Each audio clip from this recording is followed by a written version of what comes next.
पशुपती व्रत करणाऱ्या व्यक्तीने मंदिरात जातेवेळेस पायात चप्पल घालू नये. पशुपती व्रत नवरा बायको जोडीने करत असतील तर मंदिरात जातेवेळेस पूजेचे ताट दोघांचे वेगवेगळे असायला पाहिजे. पशुपती व्रताची पूजा सोमवारी सकाळी आणि संध्याकाळी असते, त्यामुळे पूजेच्या ताटात 2 वेळा पूजा करता येईल एवढी अगर बच्चे कोई एग्जाम में बैठ रहे हैं या सामग्री सोबत घ्यावी. लक्षात असू द्या, पूजेचे ताट 2 टाइम तेच वापरावे, सकाळी आणि संध्याकाळी. 5 सोमवार एकाच मंदिरात पशुपती व्रत करावा. तुम्हाला मंदिर बदलता येणार नाही.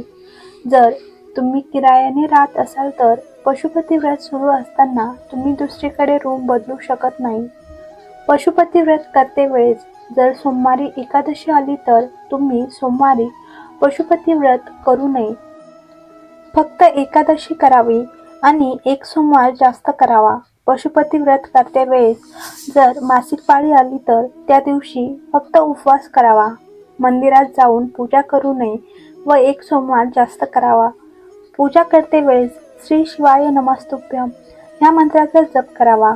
संध्याकाळच्या पूजेला जे 5 कणकीचे दिवे तुम्ही लावणार आहात ते तुपाचे असावे. पशुपती व्रत करताना तुमच्या मनात येणारे प्रश्न: श्रावण महिन्यात हे व्रत केले तर चालते का? पशुपती व्रत हे श्रावण महिन्यामध्ये करता येत नाही. श्रावण महिन्यामध्ये आपल्याला फक्त श्रावण सोमवार करता येतील. त्यामुळे पशुपती व्रत अधिक महिना व श्रावण महिन्यामध्ये करू नये.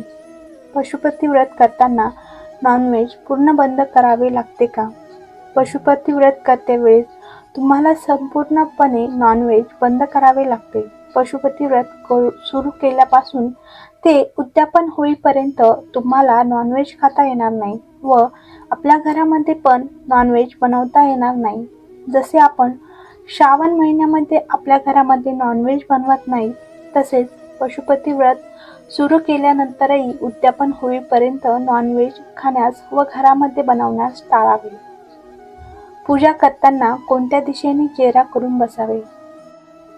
पशुपती व्रत करताना किंवा महादेवाच्या मंदिरात आपण रोज पूजा करत असाल तर ज्यावेळेस आपण शिवलिंगावर जल अर्पण करत असाल त्यावेळी आपला चेहरा हा उत्तरेकडे असायला हवा. म्हणजेच आपल्याला दक्षिणेच्या बाजूने बसावे लागेल. म्हणजे आपला चेहरा हा उत्तरेकडे असेल व शिवलिंगावर पाणी अर्पण करावे लागेल व त्यानंतर तुम्ही पश्चिमेला किंवा पूर्वेला बसून उर्वरित पूजा केली तरी चालेल.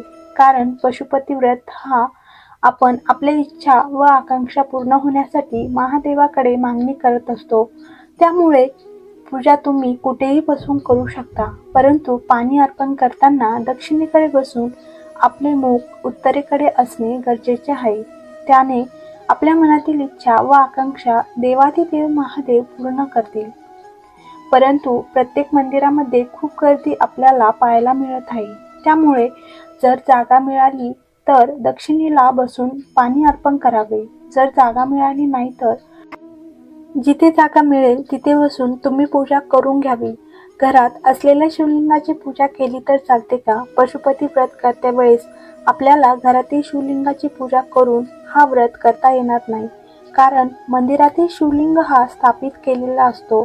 तो एका जागेवरून दुसऱ्या जागेवरती हलवता येत नाही. त्यामुळे पुराणामध्ये असे सांगितले आहे की मंदिरामध्ये देवाधिदेव महादेवांचा वास असतो आणि आपण आपल्या घरातील देवघर एका जागेवरून दुसऱ्या जागेवर हलवले तर आपल्या घरातील महादेवाची पिंड म्हणजेच शिवलिंग एका जागेवरून दुसऱ्या जागेवर हलवले जाऊ शकते. त्यामुळे मंदिरात जाऊनच पशुपती व्रताची पूजा करावी. पशुपती व्रत करताना किती बेलपत्र वाहावे लागतात? पशुपती व्रत करताना जर तुमच्याकडे बेलपत्र उपलब्ध असतील तर 101 बेलपत्र वाहिले तर चालतात.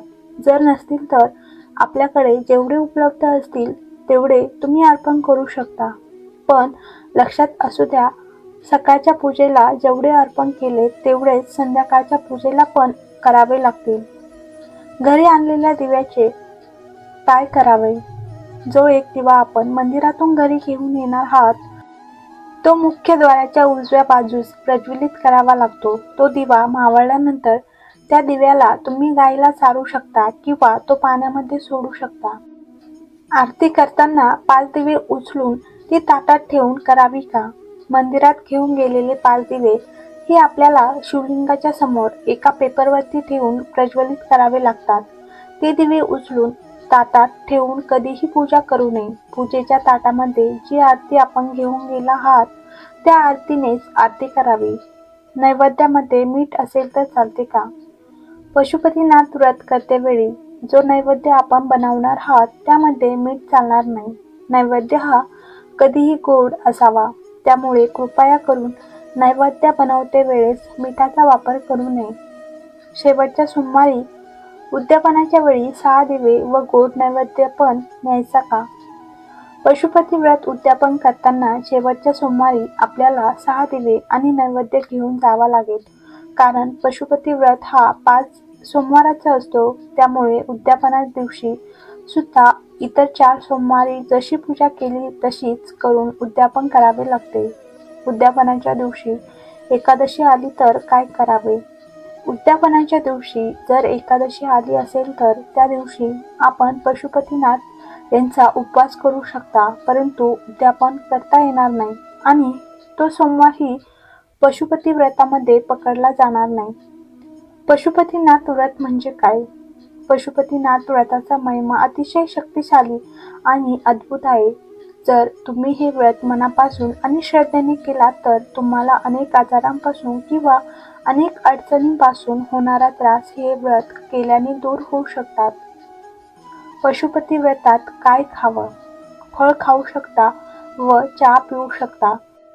पुरुष पशुपतीनाथ व्रत करू शकतात का? हो, पुरुष पण पशुपतीनाथ व्रत करू शकतात. हा व्हिडिओ आवडला असल्यास लाईक करा, शेअर करा आणि चॅनलला सबस्क्राईब करा.